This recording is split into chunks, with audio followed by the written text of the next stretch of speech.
नमस्ते मित्रों, स्वागत है आज की कहानी में। आज की कहानी का शीर्षक है बहू हो या बेटी। तो कहानी बहुत ही लाजवाब और दिल को छू लेने वाली है, इसलिए कहानी में वीडियो अंत तक बने रहिएगा। चलिए कहानी शुरू करते हैं।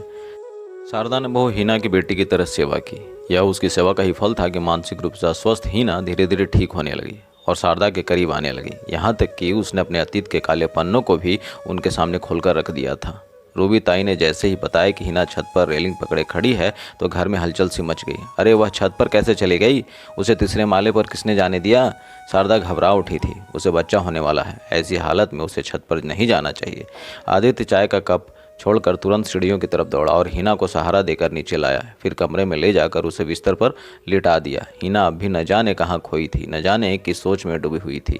हिना का जीवन एक सपना जैसा ही बना हुआ था। खाना बनाती तो पराठा तवे पर जलता रहता, सब्जी छौंकती तो उसे ढकना भूल जाती, कपड़े प्रेस करती तो उन्हें जला देती। हिना जब बहू के रूप में घर में आई थी तो परिवार व बाहर के लोग उसकी खूबसूरती देखकर मुग्ध हो उठे थे। उसके गोरे चेहरे पर जो लावण्य था किसी की नज़रों को हटने ही नहीं देता था। कोई उसकी नासिका को देखता तो कोई उसकी बड़ी बड़ी आंखों को, किसी को उसकी दांतों की पंक्तियां आकर्षित करती तो किसी को उसका लंबा कद और सुडौल काया।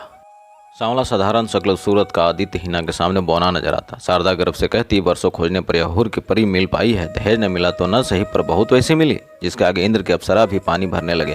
धीरे धीरे घर के लोगों के सामने हिना के जीवन का दूसरा पहलू भी उजागर होने लगा था। उसका न किसी से बोलना, न हंसना, न कहीं जाने का उत्साह दिखाना और न ही किसी प्रकार की कोई इच्छा या अनिच्छा। बहू, तुमने आज स्नान क्यों नहीं किया? उल्टे कपड़े पहन लिए, बिस्तर की चादर की सलवटें भी नहीं ठीक की, जूठे ग्लास मेज पर पड़े हैं।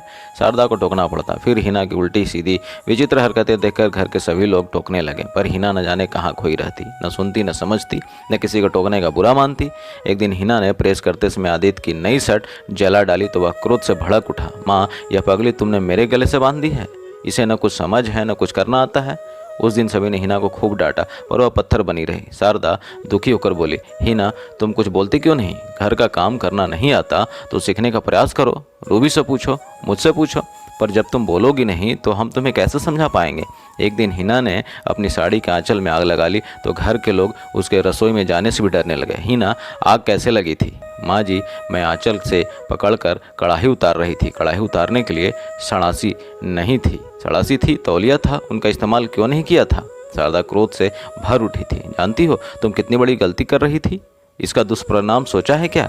तुम्हारी साड़ी आग पकड़ लेती तो तब तुम जल जाती और तुम्हारी इस गलती की सज़ा हम सबको भोगनी पड़ती।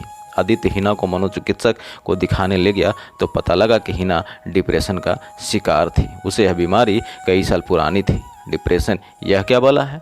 शारदा के गले से यह बात नहीं उतर पा रही थी कि अगर हिना मानसिक रोगी है तो उसने एमए तक की पढ़ाई कैसे कर ली, ब्यूटिशियन का कोर्स कैसे कर लिया? हो सकता है हिना पढ़ाई पूरी करने के बाद डिप्रेशन के शिकार बनी हो। आदित्य ने फ़ोन करके अपने सास ससुर से जानकारी हासिल करनी चाहिए तो उन्होंने अनभिज्ञता जाहिर कर दी। शारदा परेशान हो उठी।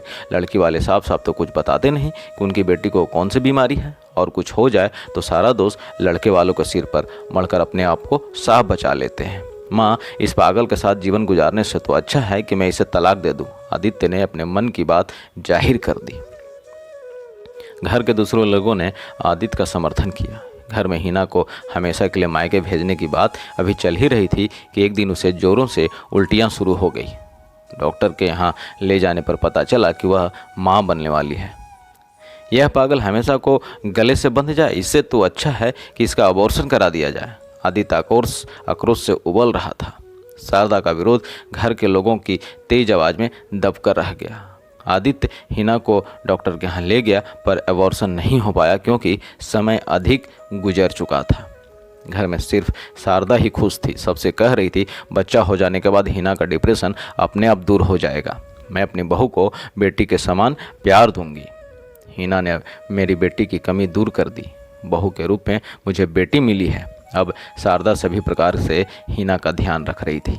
हिना की सभी प्रकार की चिकित्सा भी चल रही थी, लेकिन हिना वैसी की वैसी ही थी। नींद की गोलियों के प्रभाव से वह घंटों तक सोई रहती, परंतु उसके क्रियाकलाप पहले जैसे ही थे।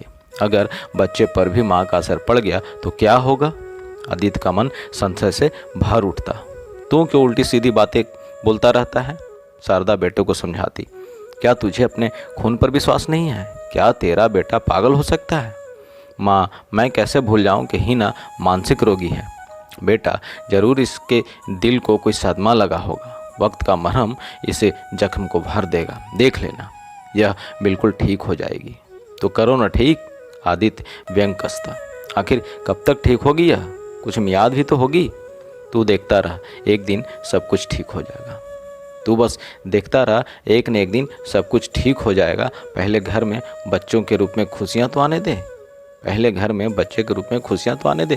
शारदा का विश्वास कम नहीं होता था। पूरे घर में एक शारदा ही ऐसी थी जो हीना के पक्ष में थी।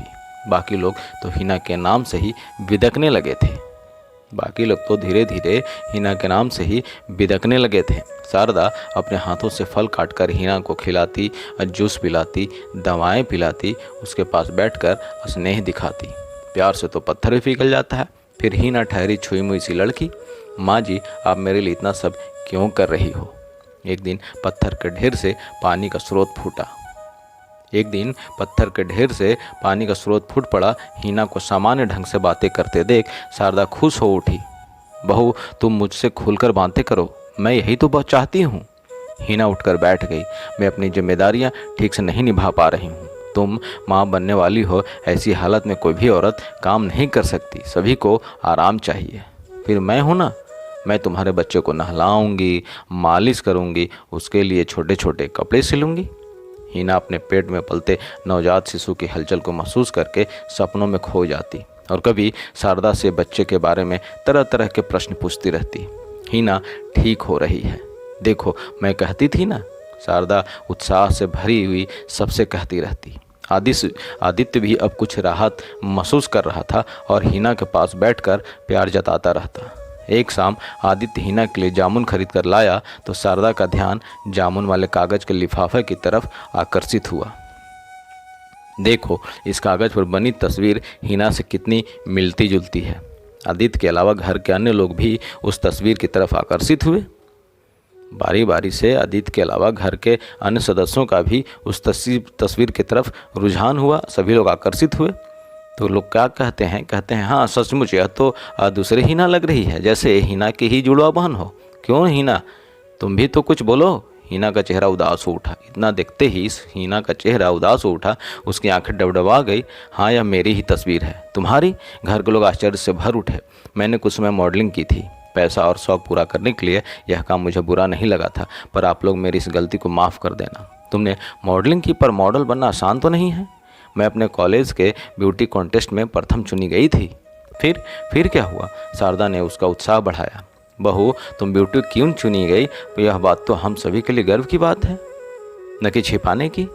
फिर इस कंपनी वालों ने खुद ही मुझे कांटेक्ट करके मुझे अपनी वस्तुओं के विज्ञापन में लिया था। इतना बताने के बाद हीना हिचकियाँ भरकर रोने लगी। काफ़ी देर बाद वह शांत हुई तो बोली, मुझे एक फिल्म में सह अभिनेत्री की भूमिका भी मिली थी, पर मेरे पिताजी व ताऊ जी को यह सब पसंद नहीं आया।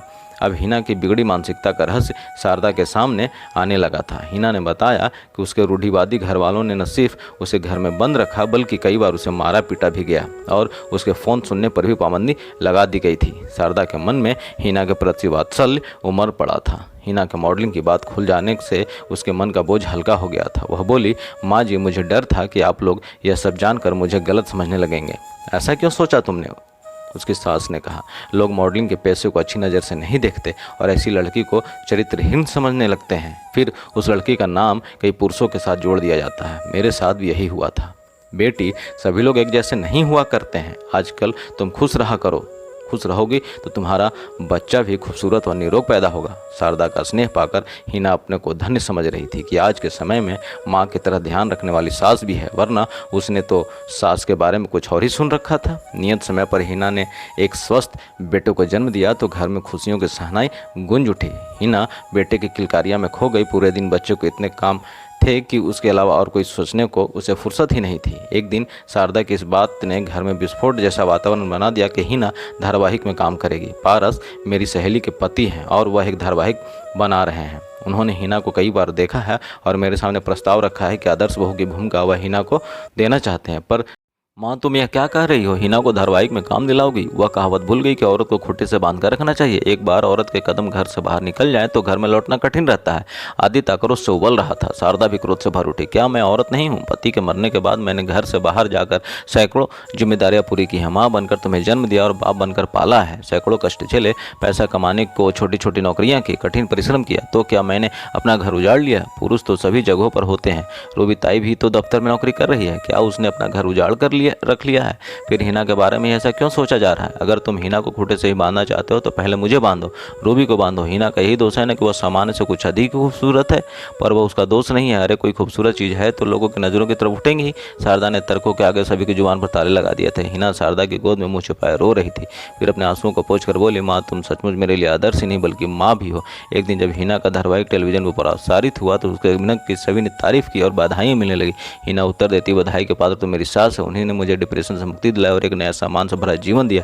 शारदा सिर्फ मुस्कुराकर रह जाती। बहू हो या बेटी, दोनों ही एक हैं, दोनों के प्रति एक ही प्रकार से फर्ज निभाना चाहिए। तो दोस्तों कहानी यहाँ खत्म होती है और इस कहानी की लेखिका थी सर्वेश वासनय जी।